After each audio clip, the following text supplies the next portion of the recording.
Good evening, brothers. Welcome to a very special encore edition of Thursday Night at the Rite. We have important news to share with you. Through a major national survey commissioned by the Scottish Rite, Northern Masonic Jurisdiction, we've gained key insights about the state of Freemasonry and its future. Tonight, we gather to unveil this important research. We'll explore our collective aspirations, challenges, and triumphs as Freemasonry continues to navigate the currents of the 21st century. This new body of research explores the very essence of the craft and its resonance with modern man.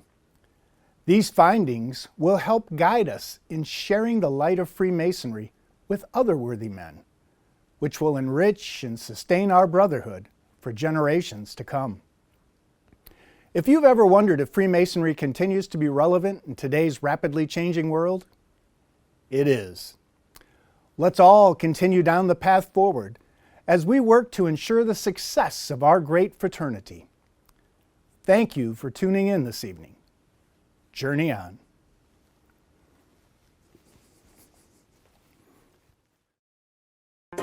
Thursday Night at the Rite is made possible by the Membership Education Fund.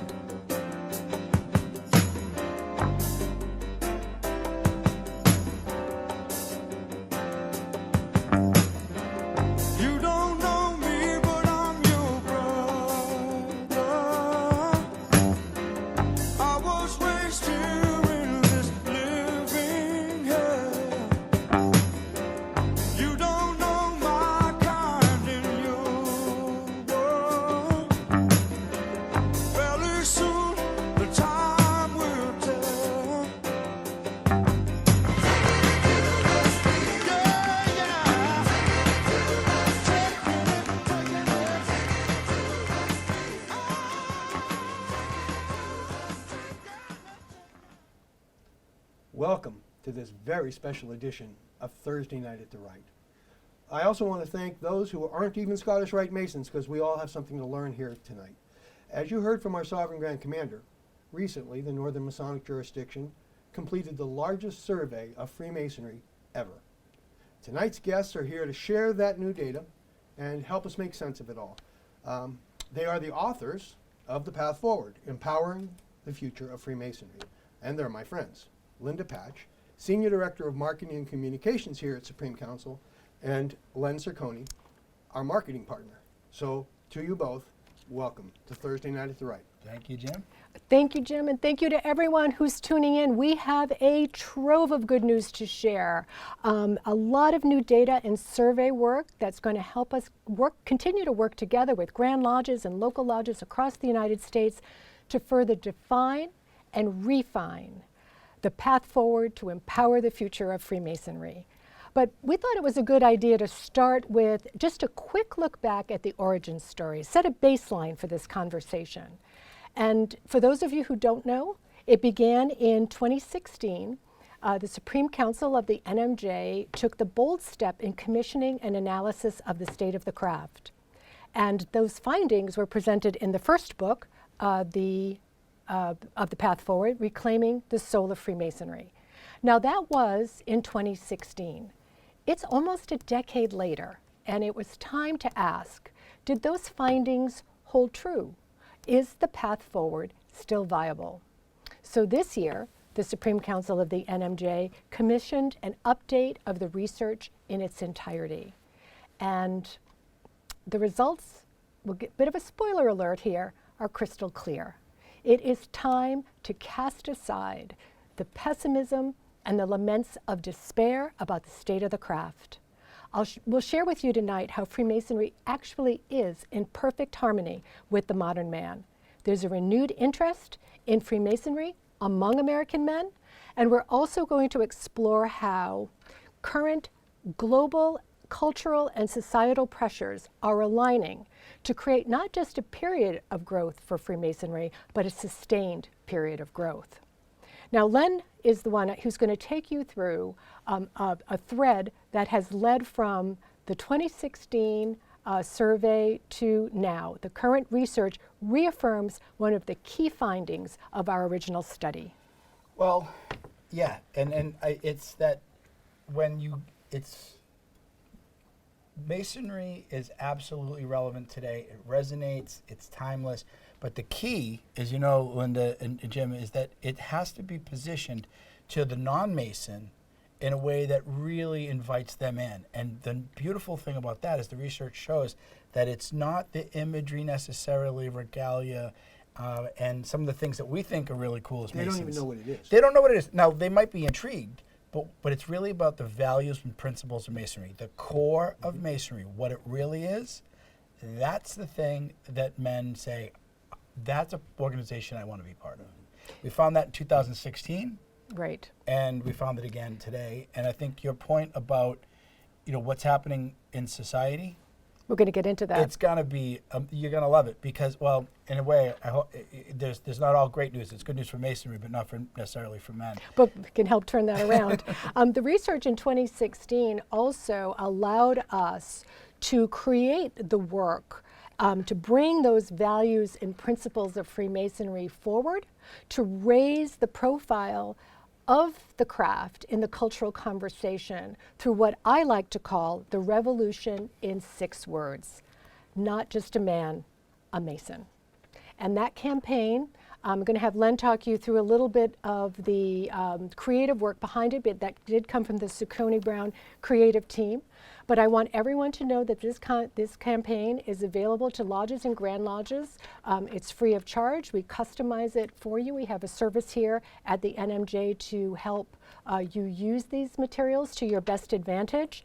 And we know from testing this material, we test it all the time, and we know that it continues to be vibrant and vital and effective. It's not begun to reach market saturation, which tells us that there's still significant life left in the campaign, and we can expand on it further and have it continue to grow.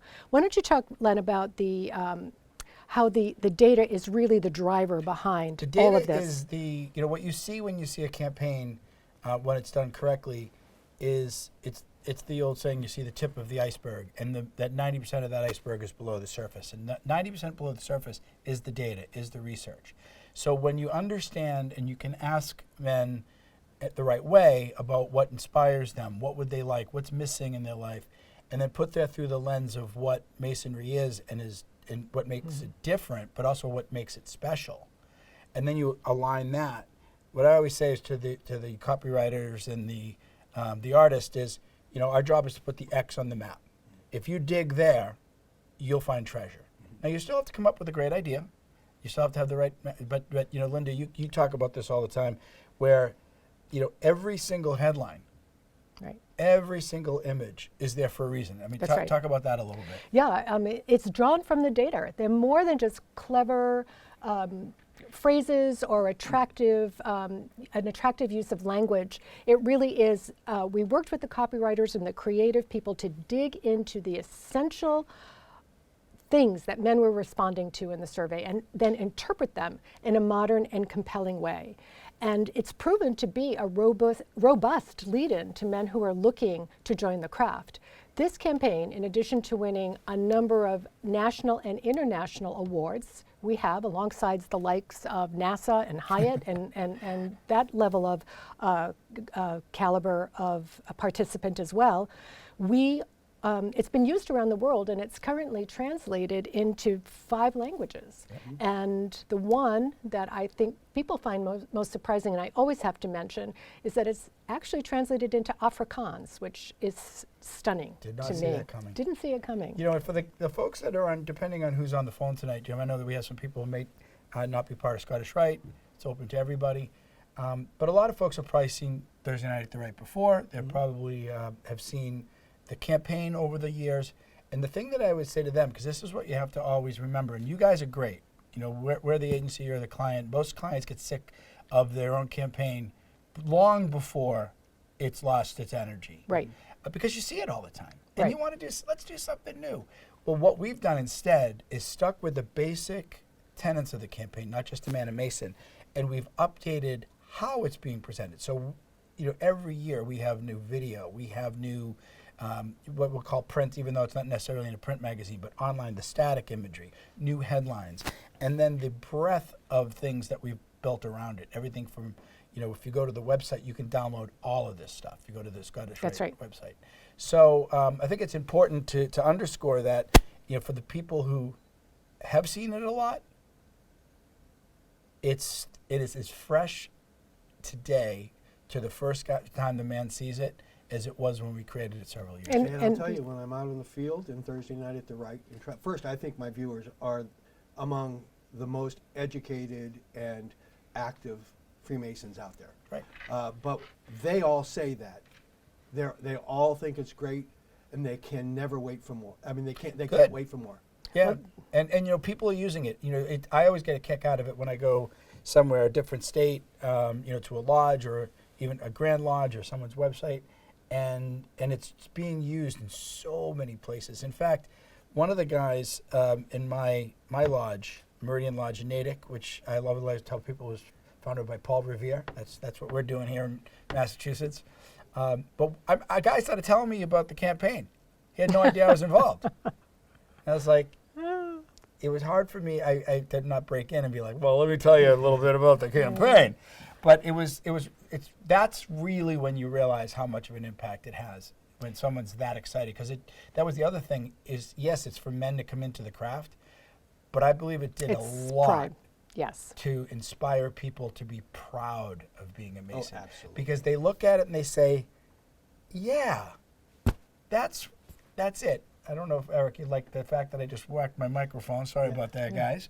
But yeah, that's it. It's inspiring, and that's what it's supposed to do. Yeah, well, you and I are Freemasons, Yes, we are. and every time we do something new, We get excited. I get tears. I was going to say, Jim, we know it's good when Jim almost cries. Yeah. Yeah, that's I right. believe- And we have more coming. Yeah. And before we get into the data, we have one more thing that we just want to point out that is part of the path forward that some of the viewers may not know. And that is that we also, in 2020, built the website beafreemason.org. And Len is the one who dubbed this the front door. And this is not meant to replace what Grand Lodges do or what local lodges do, but to augment and help support. And it has a pretty humble origin that you can talk about. Well, from searching. From searching, right. And when we first started, we hadn't created all the content we have today. We hadn't even updated the Scottish Rite website, all of that. None of that existed. So when you searched, and you think about, if I wanted to learn how to be a Mason and I didn't know somebody, how would I do it?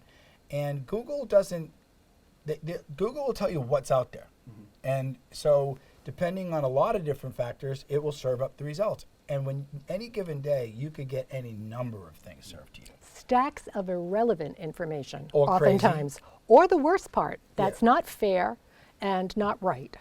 And or you might even find something that's good, but it's it's a Grand Lodge that's nowhere near where you are. So, what I felt like was happening, it was like, here I am, I want to be a Mason, and it's like walking around a building, and there's no front door. I don't know where to knock. I know they're in there, but I don't know where to knock. So we said we need a front door.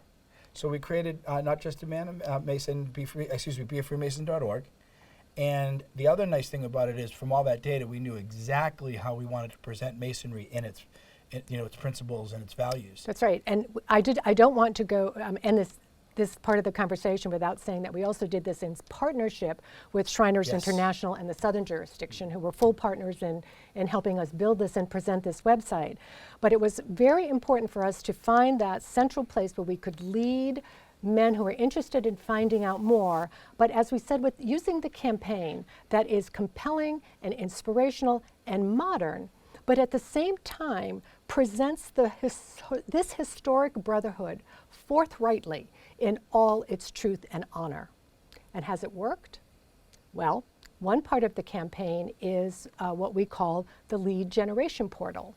And this allows men who are interested in taking that first step to fill out this form, which we have worked out systems with Grand Lodges across the United States and Canada, and we these leads are then sent to those Grand Lodges for follow-up. And I just got new numbers today, and we ran out of time this evening to update this slide, but 130,000 plus leads have now been sent to Grand Lodges in North America, with more than 95,000 of those leads going to Grand Lodges in the US. So now we have, again, a men interested in joining. We have proof of concept now, year over year. There is no sign of this abating, right? It just keeps growing and getting bigger. Men are looking to join, men want to join. Just have to help them find their way. Well, admittedly, I was pleasantly surprised when Not Just a Man went crazy, when we just immediately started seeing the results. Because right here in this department, we actually customize it so that it can be used in every campaign. But we weren't surprised with Be a Freemason. I think we learned a lesson in Not Just a Man. Yeah, sure. You do it right, they're there.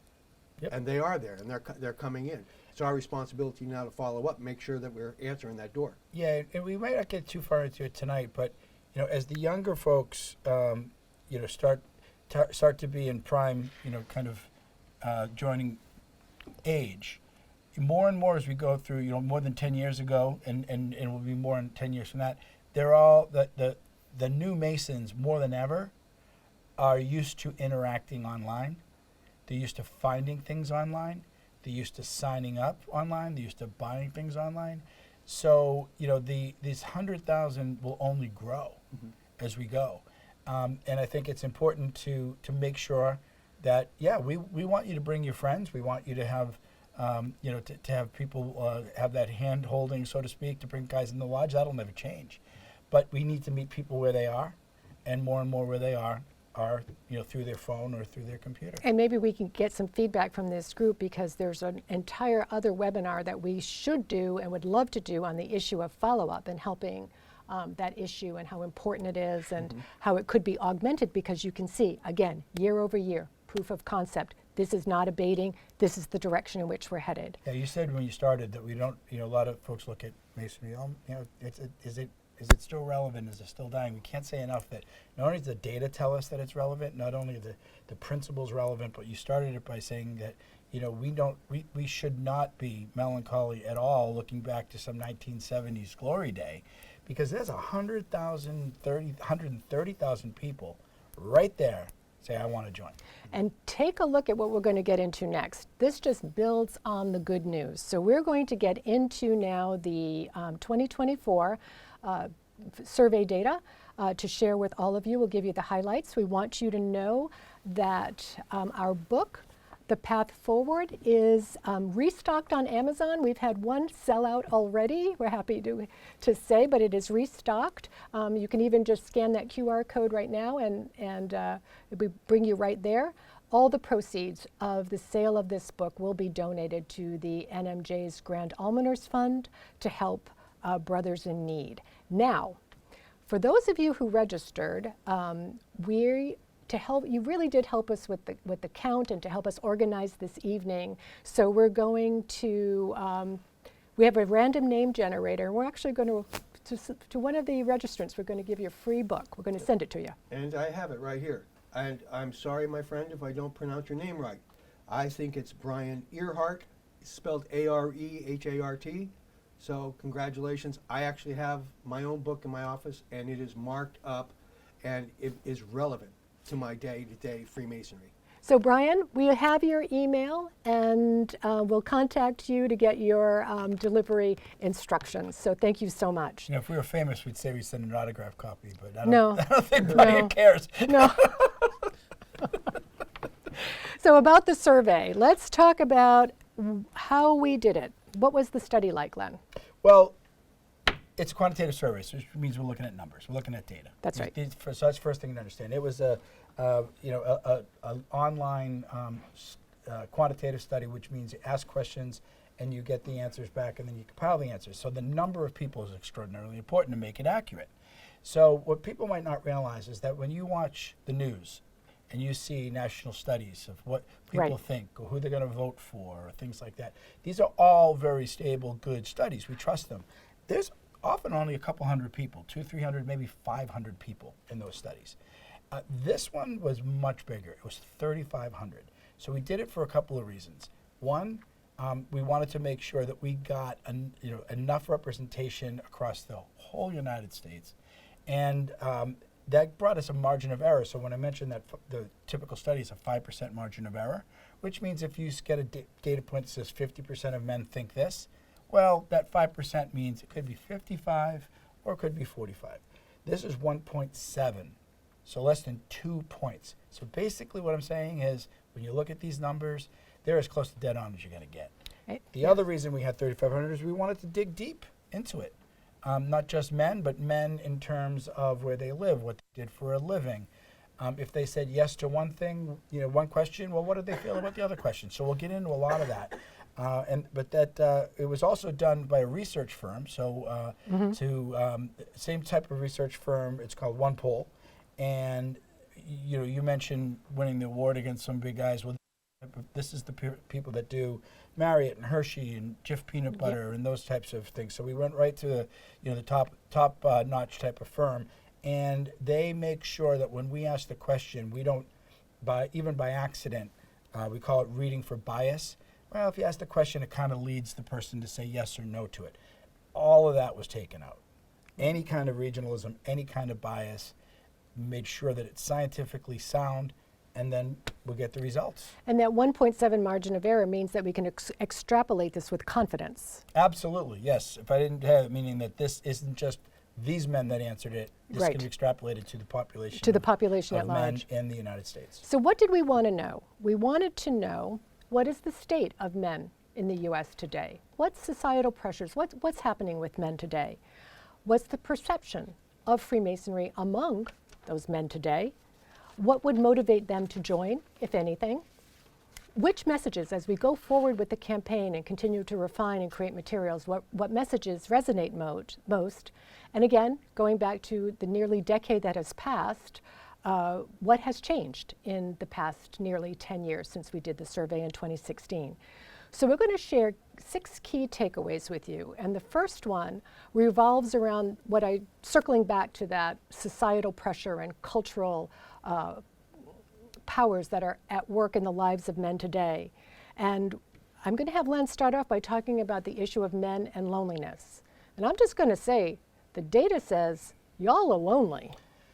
Well, we're lonely, we're separated, but we don't want to be lonely, and we'll talk about what men are looking for. But the first thing is 1 in 4 men say they frequently feel lonely. Yes. And Jim, I think we can both relate to this when we say that if a guy's admitting to something like that, it's probably more than 1 in 4. Because 1 in 4 would admit it. It's like telling your doctor, what you eat. I have a hamburger maybe once a month. Yeah, right. So, but even more so when you look at first responders and veterans, people that are used to that camaraderie, that loneliness is even more. And this is not a pandemic issue. It was definitely pushed along and exacerbated by the pandemic. But when you look at the studies, this study that we have tells us 1 in 4, but there's been others that have been done, say this has been coming on now for a while. And so the thing post-pandemically, guys are not making friends. So 60%, 3 out of 5, haven't made a new friend in 2 years, which is astonishing to a Mason. It's absolutely astonishing. And I just want to point out too that, so why 1 in 4 are lonely? Only 36%, in fact, we don't have a slide on that, but only 36% identified as not being lonely. So there's that data point too. So the social connections and things in society are slipping away that traditionally have allowed men to connect. There's the decline in religious involvement, there's lower marriage rates, changes in the workplace have certainly created and helped a surge of disconnection grow. And in fact, the National Academy of Sciences cites loneliness and the lack of friendship as, quote, one of the most harmful things to human health. All you have to do is Google, men have no friends. And you're going to get every manner of psychosocial analysis, medical paper, popular culture, article. It is a phenomenon. And what it says to me is good and worthy men are lonely. it's not good for them, it's not good for society, and it's really a lost opportunity for those good and worthy men to have a place in Freemasonry, seems to me. And, you know, we shared it before. Somebody that worked on a video with us once, actually, who was a doctor, said Freemasonry is like the antidote to loneliness. It is, and if you think about that metaphorically, but when you think about what Linda just said about the National Academy of Sciences, it's unhealthy physically to be unhealthy mentally. And human beings, men especially, run in packs, Right. That's how we have been for thousands and thousands of years, and it's a relatively new thing to be as isolated as we are. And we talk about how no one is ever making the claim that Freemasonry is a lonely hearts club. No, not at all. Not at all. I mean, we're talking about the men who belong in the organization, giving them an opportunity to become part, find their identity group, to find that camaraderie. Because I will say, I said, you all are lonely? You know what? When I look around, my husband is a Mason. When I look around with the men I work with, all y'all aren't lonely. So contrast that very destructive cultural pressure of loneliness with the lodge. The lodge is filled with men who are bonded because by definition, it's filled with men who share that value. Yeah, and you would think, is what we see here is that the other data point is that men are lonely, but 62% of them want to participate more. They want to they want to have a group. And we're going to look at what types of group they want. Right. And we're going to look at, what it means to go find a group. But the truth is, man, they just want to be part of a group. They just don't know where to look. They don't know where to look, and and the same amount want social interaction. It's about social interaction. And I know I'm going to probably be a little bit of a spoiler, but it's not just any social That's right. interaction. It's just not, you can go down the local bar and have social interaction. They're looking for something more than that. In fact, the next part of our slide, 63% wanted more social interaction, summed up in a quote: "I would be happier if I spent more time in person with other people." Now, what we do in these studies, we had 3,500 responses and tens of thousands of open responses. And when we choose a quote, we don't cherry pick just to make a point.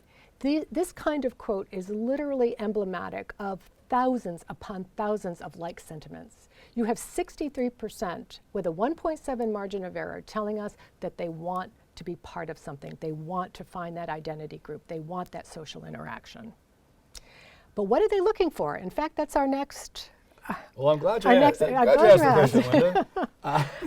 So, Len, why don't you talk about this This really a bit? gets in. This is where we start getting excited because Masonry is so perfectly matched for what people are looking for. And so the first thing they're looking for in an organization is the three characteristics: helping others, forming friendship, and self-improvement. And So- that hasn't changed since 2016. No, that's the top three. The one Right. thing, but look at that for a second, and they're helping others and forming friendships, self-improvement. Helping others, number one.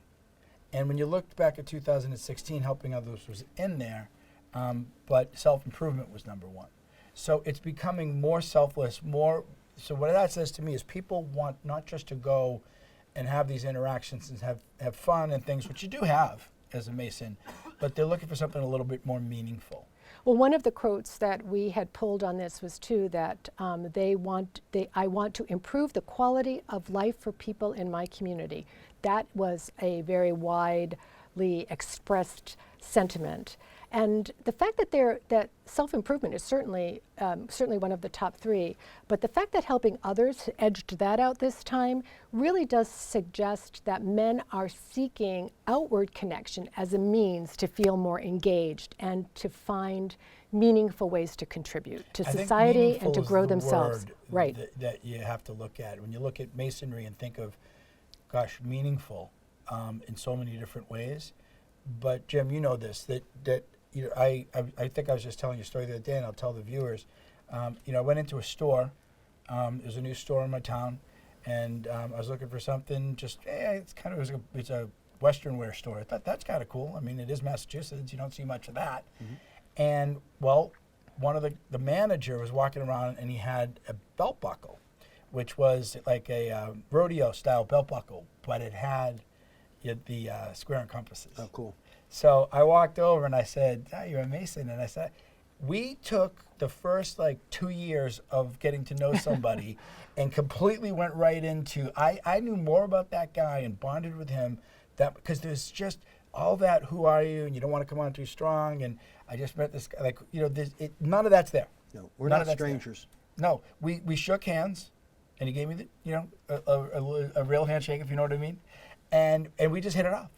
And now when I'm there, I'm not buying boots in the Western wear. I'm going to see him. Right.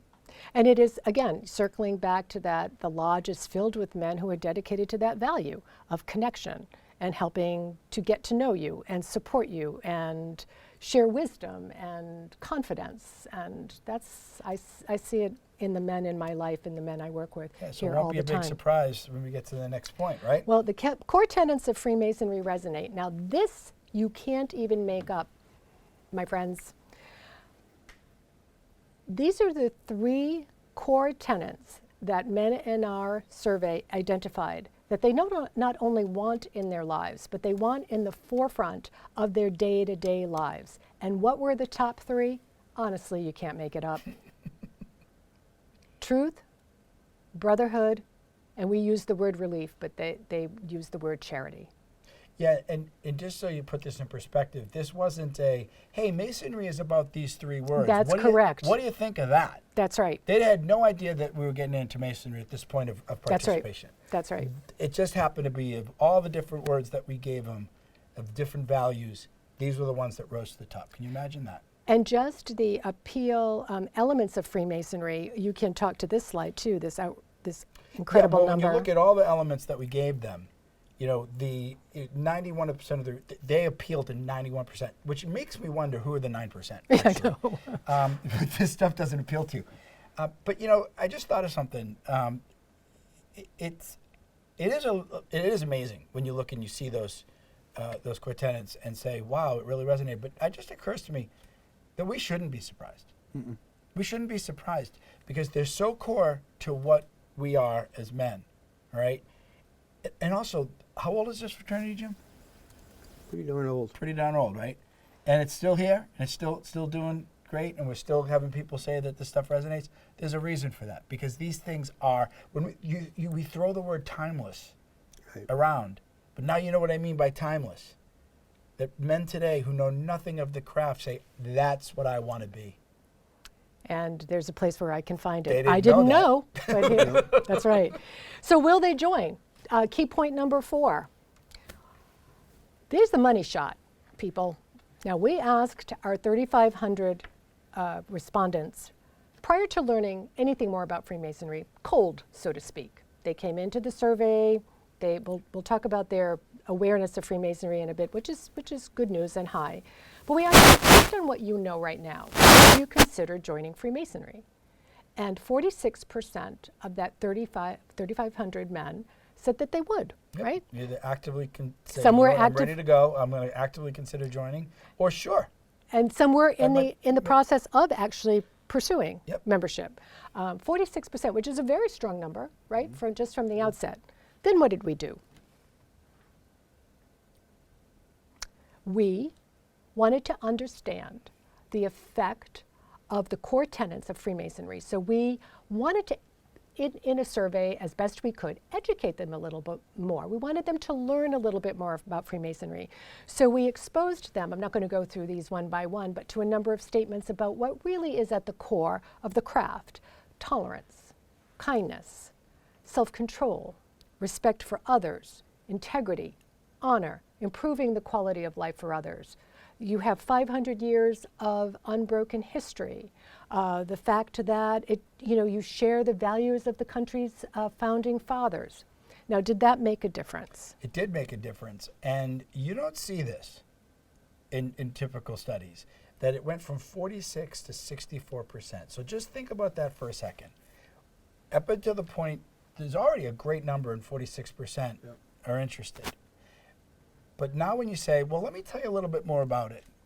And this is not a heavy pitch. No, it is not. You know, we're not giving them any creative. We're not giving them a speech. It's like, let me just give you some lines with Freemason. And when they read that, they say, you know, we almost 50% more. You know, so now we're up to 64%. So 2 out of 3 men. This projects, remember, this is a study that's projectionable to all the men in the United States. 64% after we educate them on the true meaning of Freemasonry, the true tenets, values, and principles, they say, you know what? Yeah, I'd be interested. I'd be interested. So what are we doing here? So think about exactly. We should be out getting more Masons. Like, why are we talking about it with other Masons? And think about it too. I want to speak to the Masons out there, because certainly my husband and my colleagues at work have heard me say this enough.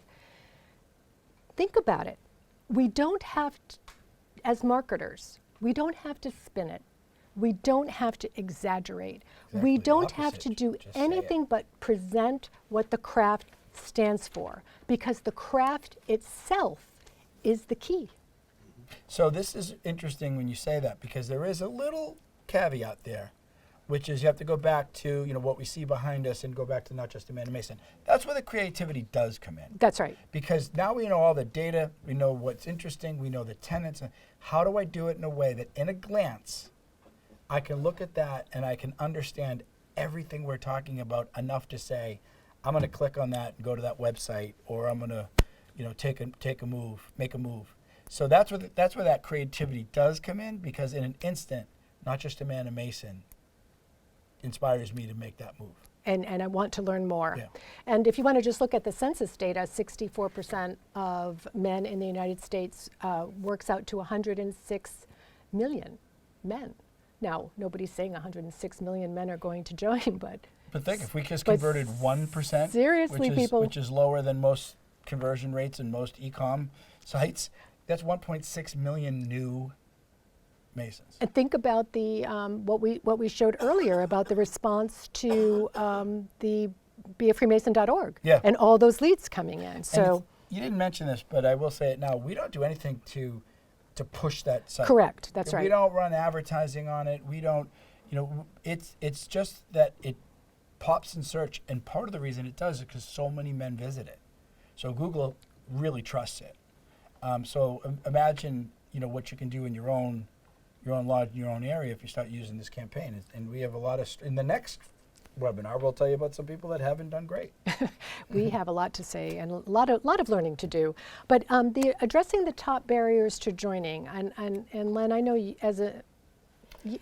you explain this well. You know, now we've established that there's a need, that, and then we've also established there's a Masonry is an anecdote to it, and that if we talk to them correctly, but there are barriers. Okay, so what are the barriers we need to know about? Well, men are anxious to make that move. There's a lot of social anxiety. I'm anxious in settings and people I don't know. Number 2 is a quote. I don't know any of the groups in my area, so now there's a matter of not putting 2 and 2 together. They might know that Masonry exists, but not necessarily knowing that's what Masonry is. And the same kind of thing is, I don't know where to look. I don't know where to find it. You know, there isn't a website that says values-based organizations that align and can help address your feelings of loneliness that you don't want to admit to. You know, that's not a search term. Right. So that the biggest thing is understanding that there are barriers. So what does it tell me? It tells me that when someone does fill out that form, you got to get right back to them. You got to be friendly. You got, as my old boss used to say in public relations, you got to smile through the phone. And also think about when a guy comes into the lodge. You know, you're seeing your friends. They're, no matter how confident they look, that was a huge step to walk in there. And they're feeling anxious. So make them feel extra comfortable. Entirely, and we hope maybe if there's interest, Len and I could do a whole training on actually the art of follow-up. I mean, it is more than just checking a box if a man expressed an interest in joining your lodge. It is more than just a box to check that you called him. There's an actual entire world around the issue of follow-up that addresses these barriers, that really creates that sense of trust and that feeling of welcome to someone new that we can also explore together. Yeah, and one thing I'll say about that, because it'll be a little seed, but it's also important to think about social anxiety. There's been a lot of studies done, psychological studies, and one of the things about social anxiety is the closer a person gets to that moment, whether it be calling you back or responding to the email, then it gets even more when you're thinking about going that night. That's why so many people cancel at the last minute with plans, because the social anxiety they're not even aware that they have gets higher and higher and higher. So don't be put off if people don't, like, wait, I called him and he never called me back. That's the anxiety that's keeping that person. So you got to keep up with it, and you got to be, like I said, you got to smile through the phone and make them feel comfortable. Now, our fifth point we want to keep finding is that the brand of Freemasonry, the brand awareness is high. And why do we care about brand awareness? We care a lot. And we're going to just give you a little marketing lesson here right now, that brand familiarity needs to be conquered before anything else. It is the primal form of consumer knowledge, brand awareness. Now, when I had my own business and I worked for ExxonMobil for 15 years as a contractor, one of the things that we did was allocate a portion of their marketing budget. Now, think about that company. Think how globally well known they are. But there was always a portion of that advertising budget that was set aside, and they did not expect what they called the ROAS, a return on advertising spend. It was done simply to sustain a thriving and well-known business. And we're talking about a behemoth like ExxonMobil. And brand familiarity is simply crucial for organizations to be predictable and scalable and have a future beyond just pure luck. So who does Freemasonry share this level of familiarity? Other companies in the United States that have an 82% awareness factor. Well, you have the likes of, Marriott, Hyatt, Uggs, Maserati, Johnny Walker, and the one I always have to throw in just to keep us all humble, Metamucil. Yeah, there's a great story. I don't know if it's true, but it doesn't matter because it's a good story.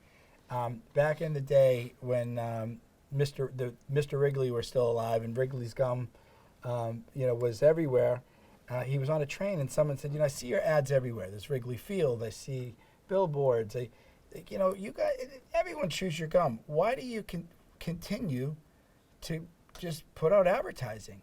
And he said to the gentleman, he said, how fast do you think this train's going? He said, I don't know, 60 miles an hour. He said, how fast do you think it would continue to go 60 if I disconnected the engine? So that's the thing about, and if I don't know you, I'm not listening to anything else you have to say. And 82% of brand awareness is extraordinarily high, and it's baked in the cake of Freemasonry, which is really remarkable. And you have a lot to say about, or something to say anyway, about this knowledge about Freemasonry that has grown since 2016. This is probably the thing that makes me the most proud and the most excited, because back in 2016, when we asked people, how much do you understand? Do you think you understand Freemasonry, what it really is?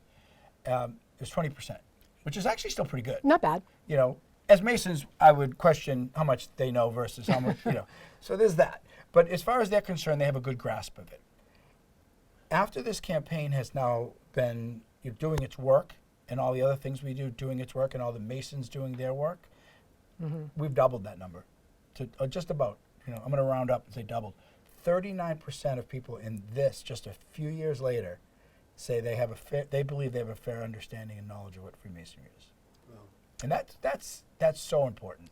That's an enormous leg up in messaging and in convincing people to join. There's an interesting question here by one of our viewers, and I think it's like tying on to this, but it's more of a question, and I don't know the answer to it yet. They're asking whether this is true or not. It's claimed millennials and Gen Zers aren't joiners. But then the person goes on, the viewer says, the average hair color at lodge meetings can be gray.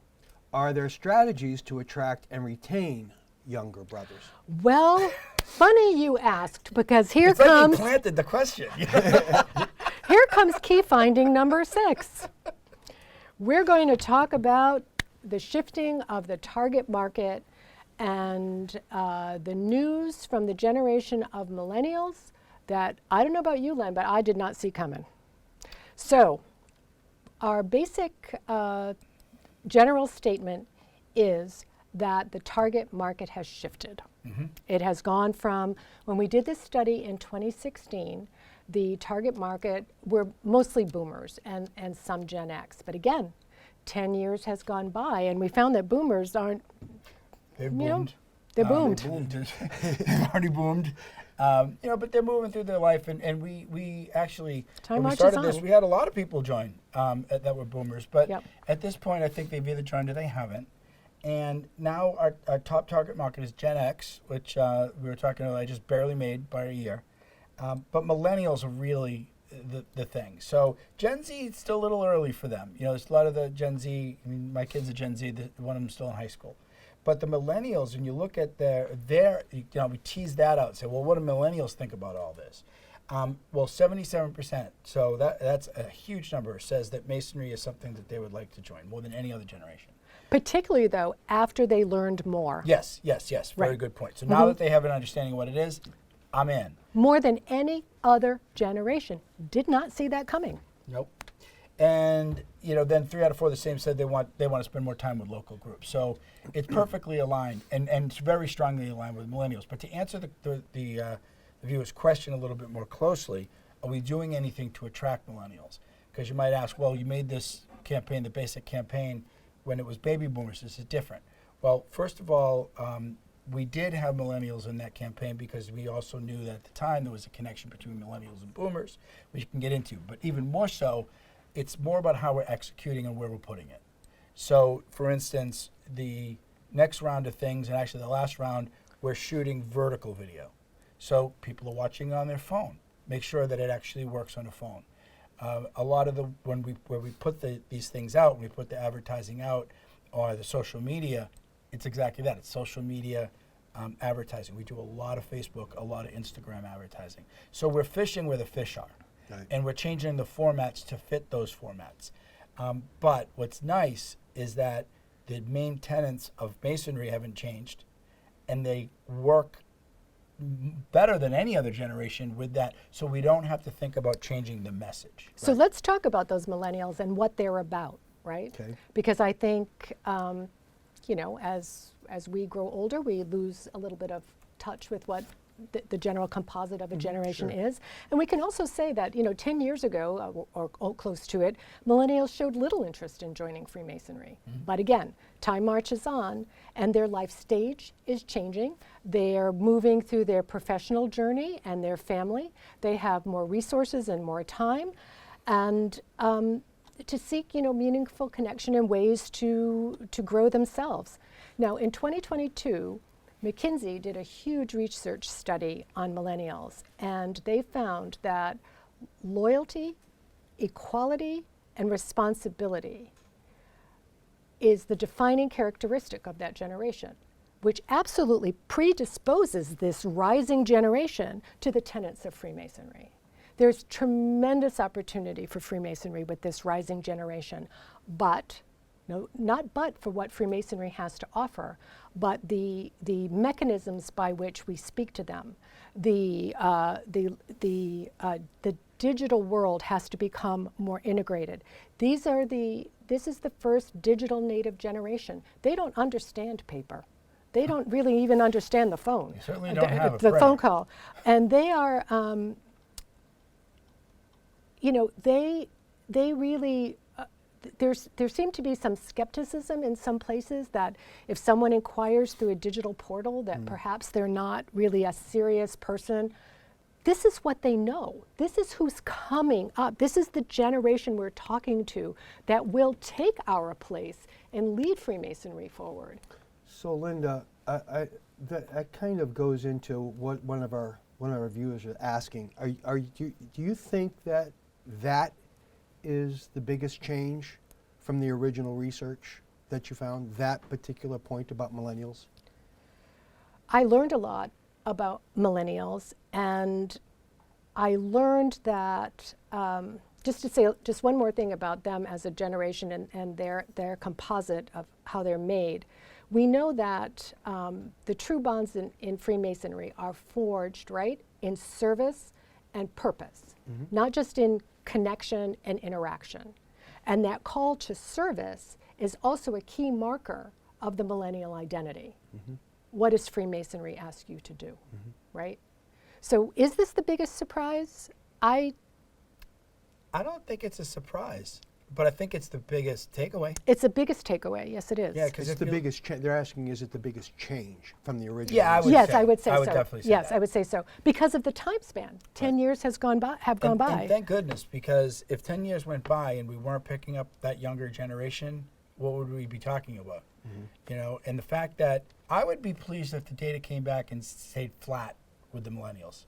I really would, because the data was good in the first one. We knew we had opportunity, but to find it to go up to 75% or 77. 77%, that tells me, but you started. We're excited. Everyone should be excited. Yeah. And I can't underscore enough the idea, and we were just looking at it today, and I'm sure we're going to, there's still data that we're going to put out, there's still reports we're going to put out, but Right. one of the things that we put out today is the interaction and engagement factor for the millennials. What they want, and you just touched on it, it is, when you do that compared to baby boomers, or even the next gen, the one older than that, it's like this. To your point, they do not see the difference between engaging online with membership, Right. with all kinds of things, and in Scottish Rite, you know, with even this, Yeah. right? They don't. It's not an either or for them. It's an as well as. Right. They still want to be in person, They do, yes, but that absolutely. doesn't mean. But they want all the online. They too. see it as a way to complete a 360 Yeah. experience. It's not one or right? the other. And I think what they'll find in the book when they go online and get it is it answers kind of this question: how can we empower or equip lodges to welcome and onboard these new brothers?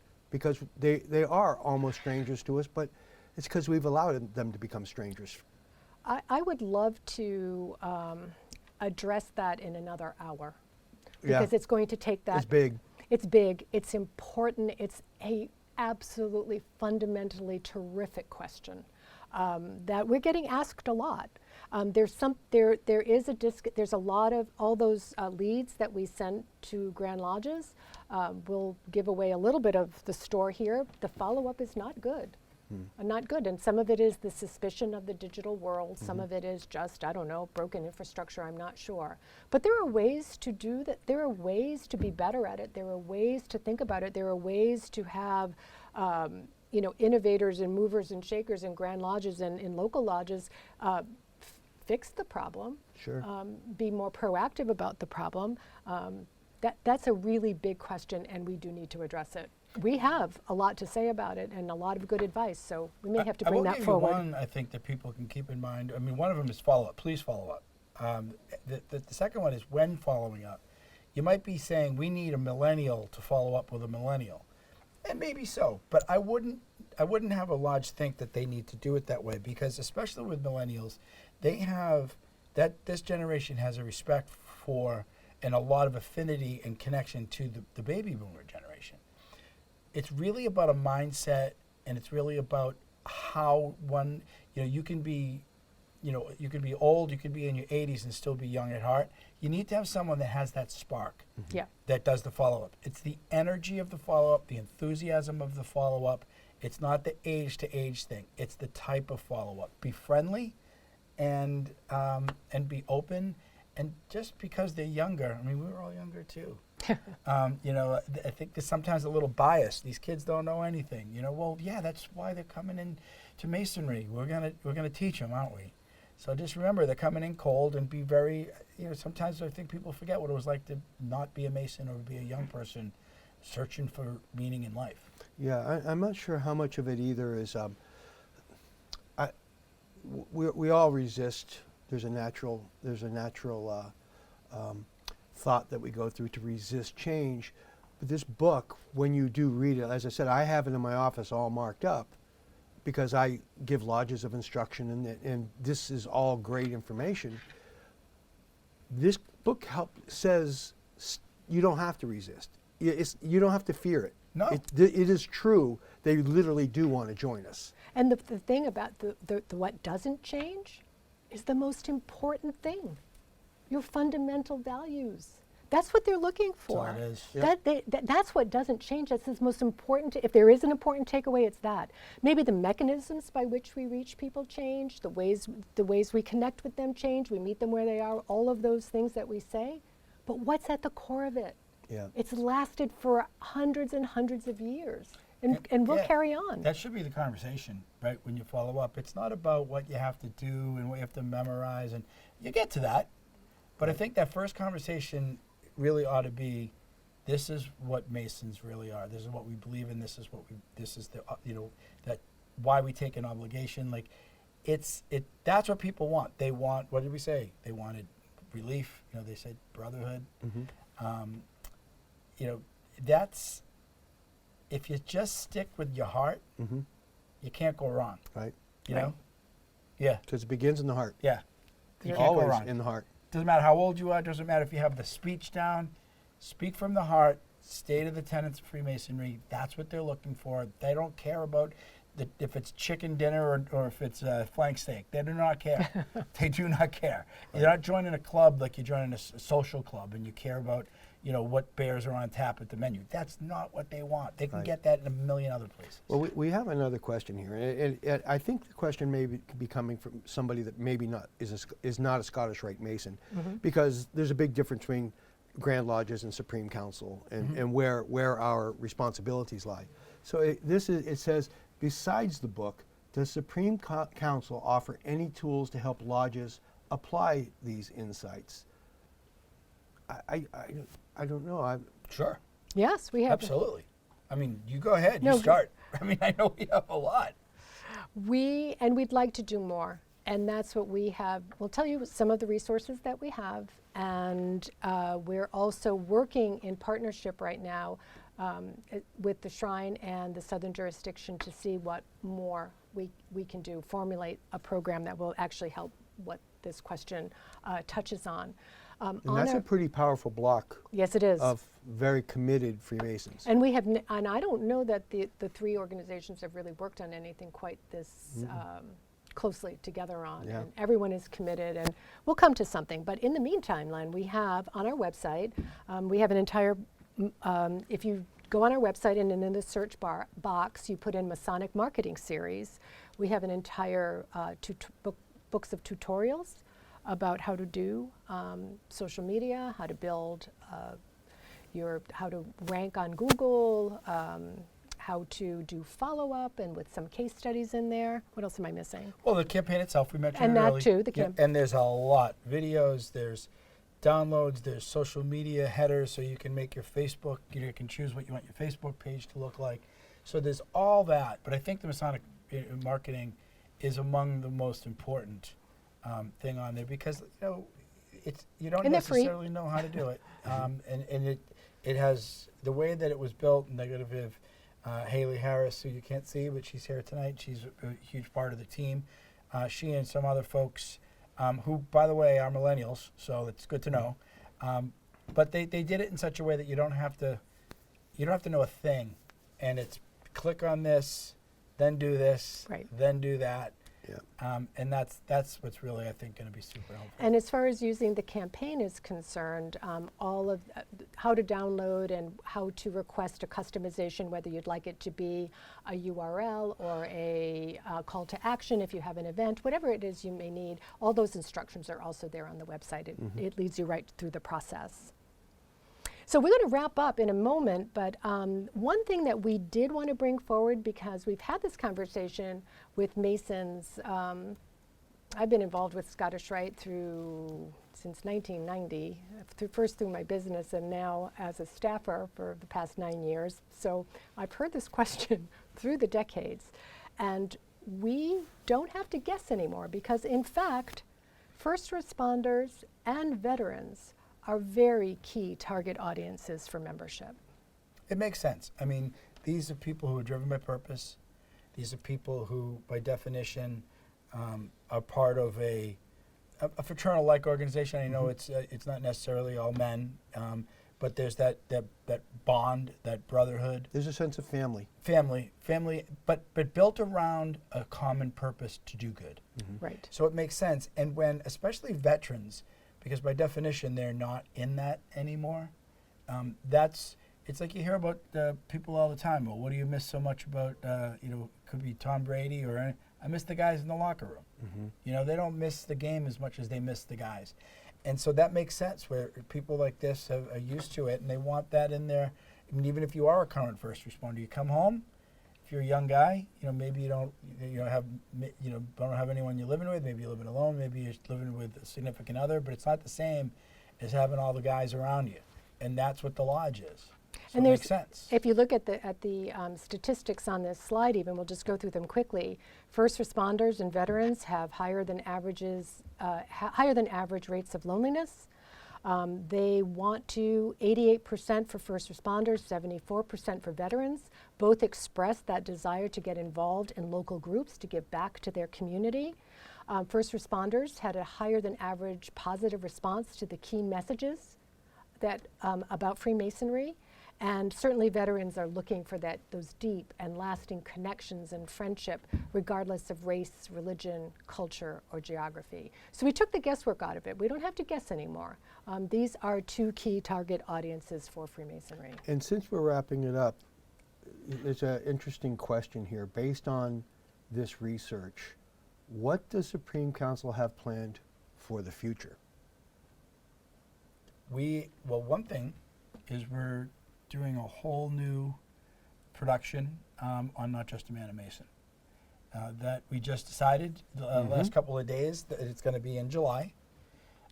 So I don't want to tell you what the release date is, but you'll see a new anthemic video. And in a lot of ways, I think it's going to, I don't want to say it's going to be the best, but it's going to be more so than others really getting to the core tenets of Freemasonry. I think it's going to be amazing. It's really, it just makes my heart beat faster. It makes me cry. It does. And we're going to shoot that in the summer, so in July. When we'll have to come up with a release date, and trust me, all your folks are going to know, Jim. We're going to tell them. Yep. It's not going to be a surprise. All right. And then as we said, we're looking for ways to form very practical and actionable ways to help boots on the ground get this job done and bring men into the fraternity. It just reminded me, because now I'm having a senior moment. Again? Yes. Where am I? The ebook on case studies. On follow-up. Yeah. Yes, I mentioned it. Oh, you did? Yes, Okay. yes. Because but just to underscore, that's probably right now, because we're going to do a lot on follow-up, but we talked with several lodges that are doing and there's a lot of lodges doing a great job. There are. Shout out Grand to lodges. Ohio and Wisconsin In Connecticut. Illinois, Connecticut, Rhode Island. And I don't want to leave anybody out because there's a lot of lodges doing really great stuff. But we had conversations. Well, what's working for you? Well, we put together a team to do that first call. Okay, we did something here with some technology. So we have some of that out there, but that's another thing we're going to be doing with the Shrine in the Southern jurisdiction, is getting all the best practices together. So it's going to be very rich. And We've got a lot more coming. That's what you're saying, right? Yeah, we do, and we're looking, for advice from the field. We can certainly else do you take, want? tell us what we want. I mean, you're our target audience. Tell us what you need, and we will try to respond. And I love this quote. I want to just, for at least my part, my last thing that I want to say is I want to bring forth this quote from Admiral James Stockdale that I like. You must never confuse faith that you will prevail in the end with the discipline to confront the most brutal facts of your current reality.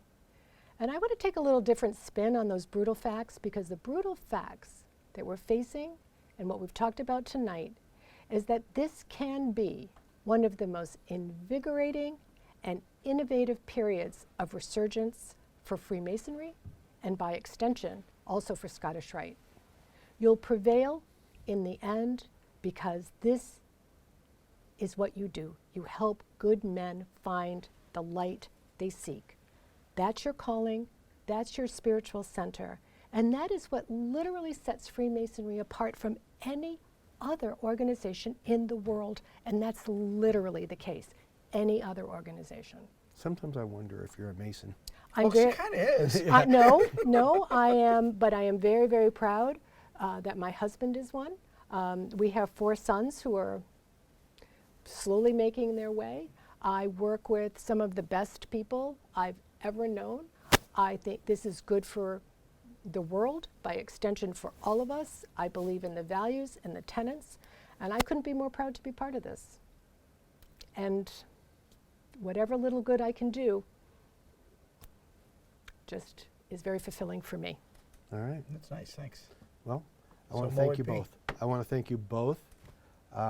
After hearing all this, obviously, there's a whole lot for us to be excited about when it comes to the future, actually the present and the future of Freemasonry. I'm also excited to tell you this. Early in January 2025, we will return with a brand new season of Thursday Night at the Rite.